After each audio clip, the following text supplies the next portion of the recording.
እናቴ በጣም ክፉ ነበረች። እናቴ ደግሞ ያን አባት ያደረጉትን አይቼ ክፋታቸውን አረጋግጫለሁ። ግን እኮ ሁሉም እናቶች እንደዛ ናቸው ማለት አይደለም። እስኪ አንድ መልካም እናት ጥቀስልኝ። እናቴ እንዳልልህ ክፉ ናት አልከኝ እና ማንን ልጥቀስልህ? ለማንኛውም ይሄን ነገር ያደረግኩት ለአንተ ለሃናና ለሰላም ስል ነው። እንዴት? ያኔ ፋዘር እየታመሙ ያለ ሰላም የሰጠችኝ ብር መቼ ማረሰው? እኔና ሀናንስ? አንተም በጣም ጥሩ ሰው ነህ። ሰላም ገንዘቡን ከአንተ ጋር ዋጣ እንደሰጠች ነግራኛለች። አንተ የሰው ውለታ አትረሳም ማለት ነው። በክፉ ቀን የደረሱልኝን ወላጆች እንዴት እረሳለሁ? ሀና ደግሞ በድን አካልን ህይወት የዘራችበት ሴት እኮ ነች። ምን እንደምልህ አላውቅም። ብቻ ማንም ሁን ማንም ዛሬ ያደረግከው ነገር በጣም ትልቅ ነገር ነው። እሷ አድርጋለች። እናትየዋ ውስጧ ላይ በጣም ብዙ ያልተመለሱ ጥያቄዎች፣ የ16 ዓመት ጥያቄዎች አሉባት። እርግብን አግኝታት ልጅ ብላ እንኳ ብትቀበላትም እንኳን አእምሯ ማረፍ ስላልቻለ አንድ ቀን እርግጠኛ ሆኖ አታውቅም። ሁሌ በስቀቀን የኖረችው እርግጠኛ የሆነችበት ነገር አላገኘችም።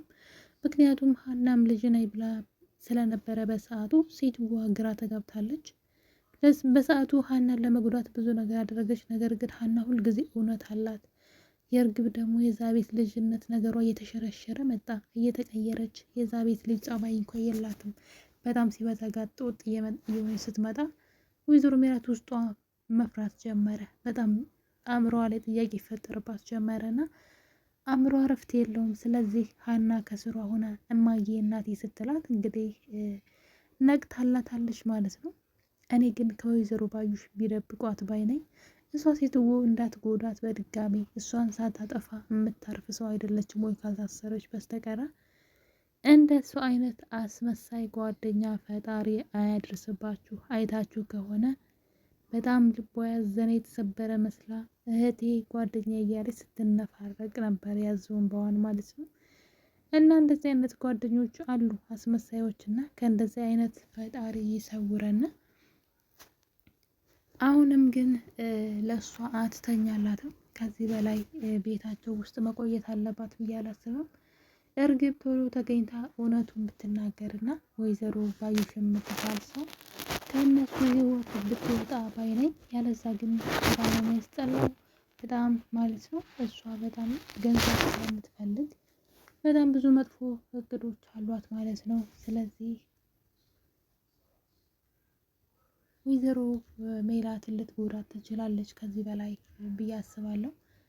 ወይ ደግሞ ቤተሰቦቹ ቢነቁ እንደዛ አይነት ጉዳት አይደርስባትም። ጠርሙሱ እዛ ጋር ምን ይሰራል? ምንም አይነት ያልያዘ ጠርሙስ እዛ ጋር ወድቆ ከተገኘ የሆነ ነገር እንዳለ ግልጽ ነው ማለት ነው።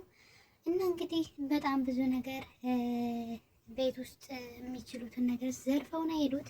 እነ ሰላምዬ ግን ቤቱን ቼክ ስላላደረጉ ፖሊሶቹ በጠየቋቸው ጊዜ ምንም አይነት ነገር ቤታቸው ውስጥ እንዳልጠፋ ነበር የነገሯቸው። በሰዓቱ ፖሊሶቹ እየመረመሩ ያለ ሁሉንም ነገር ከሰበሰቡ በኋላ የሀናን ፎቶ ያገኙታል ማለት ነው። ይህ ፎቶ የማን ነው ምንድን ነው ብለው ግራ ተጋብተው፣ ነገር ግን እናጣራለን ስለ ፎቶ ብለው ይዘው ሲወጡ እንግዲህ የሀና አባት ሀና ከቤት ከወጣች የምርመራው ቀን ከወጣች ጀምሮ እዛው ሆስፒታል ነው ያለችው እና ልጃቸውን ለማየት ወደ ቤት ወይዘሮ ሜላትም ደግሞ ወደ ቤቷ መታ ከሆነ ብለው ወደ ቤት ይመጣሉ ማለት ነው። ሲመጡ ግን ቤት አልነበሩም እና በሰዓቱ ፖሊሶቹ ግን እዛ ቤት ነበሩ። ስለዚህ አቶ ኖላዊንም ማናቸው ብለው ጠየቁ።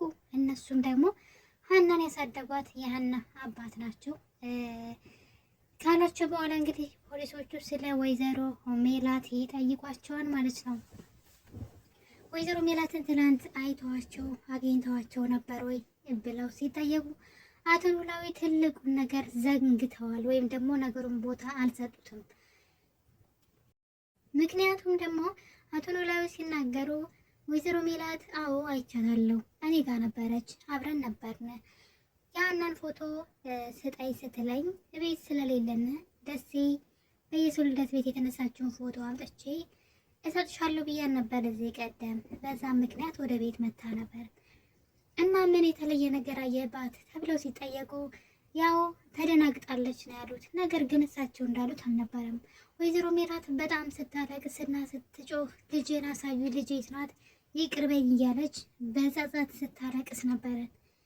ይህ ነገር እንዳለ ሆኖ ትልቁ ነገር አቶ ኖላዊ የረሱት ነገር ወይዘሮ ሜላት እዛ ቤት እያለች ስልኳ በተደጋጋሚ ይጠራ ነበረ። ይህንም አቶ ኖላዊ ያውቃሉ። እባክሽ አታልቅሺ፣ ስልክሽን አንሺው እያሉ ደጋግመው ሲነግሯት ነበረ። ወይዘሮ ሜላትም እንግዲህ ስልኩን ስታነሳው ወይዬ ባዩሽ ጉዶን ኩልሽ ጓደኛ እያለች ለባዩሽ ስታወራም ሰምተዋል። ባዩሽም ደግሞ ለማንም ሳትነግሪ ነይ ወደ ቤት እኔም መጣሁ፣ ለማንም ግን እንዳትነግሪ ስትላት እሺ መጣሁ ጓደኛዬ ብላት ነው ሄደችው። ይህን ነገር አቶ ኖላዊ ቦታ አልሰጡትም ይመስለኛል። ለፖሊሶቹ አልነገሯቸውም። ይህ ትልቅ ፍንጭ ነበረ። ወይዘሮ ባዩሽ እዚህ ነገር ውስጥ እጇ እንዳለበት ለማወቅ በጣም ቀላል ነበረ። አቶ ኖላዊ ይህን ነገር ለፖሊሶቹ መናገር ነበረበት። ወይዘሮ ባዩሽ በደንብ እንድትጠረጠር ማለት ነው። በእርግጥ አቶ ኖላዊ ስለ ወይዘሮ ባዩሽ ማንነት ጠንቅቆ ያውቃል። ሜላትን የምትቀናባት ጓደኛዋና መጥፎ ሴት እንደሆነች እንዲሁም የእርግብ አክስት እንደሆነች በደንብ ያውቃል። ነገር ግን አሁን ላይ የገዛ ልጁ ስትጠረጠር ምናልባት አቶ ኖላዊ እውነቱን ሊናገር ይችላል። አሁን ላይ ግን ነገሩን ቦታ አልሰጠውም። ማናቸውም ቢሆን ወይዘሮ ሜላት አደጋ እንጂ ሰው መቷት ነው ብለው ብዙ አያስቡምና ከዛን ግን አቶ ኖላዊ ትልቅ ስህተት ሰርተዋል። እውነቱን መናገር ነበረባቸው ለፖሊሶቹ ወይም ደግሞ ትኩረት ሰጥተው ማለት ነው። ነገር ግን ተረብሻ እንደነበረና እንደሄደች ብቻ የተናገሩት። ሌላው ደግሞ የሀና ፎቶ ለፖሊሶቹ ትልቅ መረጃ ይሆናቸዋል። እናትየዋ እንግዲህ የልጇን ፎቶ ይዛ፣ ያችኛዋ ደግሞ ልጅ ያልሆነችው ደግሞ ልጅ አይደለሽም ሲባባሉ በመሀል እንግዲህ እርግብ ጎታት እንደሄደች ነው እነሱ የሚያስቡት። እርግብ አሁን ላይ የለችም። እንግዲህ የቻለችውን ሁሉ ዘራርፋ ነው ሄደችው። በሚገርም ሁኔታ ፖሊሶቹ እቃ ተዘርፋችሁ ከሆነ ነገሩን ተብለው ነበረ። ነገር ግን ምንም ነገር አልጠፋንም አሉ ሰላምዬና ምናሴ ማለት ነው። በመጨረሻ ግን ወደ ክላሳቸው ሲገቡ እናታቸው ክላስ ሲገቡ ከመሳቢያ ውስጥ የተቀመጠው የእናትየዋ ወርቆች፣ ጌጣጌጦች የሉ ማለት ነው። እዛ ውስጥ በጣም ብዙ ብርም በኪስ ተደርጎ ተቀምጦ ነበረ። እሱም እንግዲህ የለም እና እንግዲህ እርግብ እነዚህን ነገሮች እንዲሁም የሱቁን ነገር ይዛ እንደተሰወረች ወይዘሮ ባዩሽ ከዚህ ከተማ ከዚህ አዲስ አበባ ከሚባለው ምድር እንድትሄድ አድርጋታለች። አሁን ላይ እንግዲህ እርግብ አትገኝም። ቀጥታ የምትጠረጠረው ወይዘሮ ባዩሽ ናት። ለሚሆነው ነገር ሁሉም ነገር ወደ እሷ ነው የሚያመለክተው። ከዛ በፊት ግን ምርመራው አሁን ላይ የሚያሳየው ሀና ላይ ነው።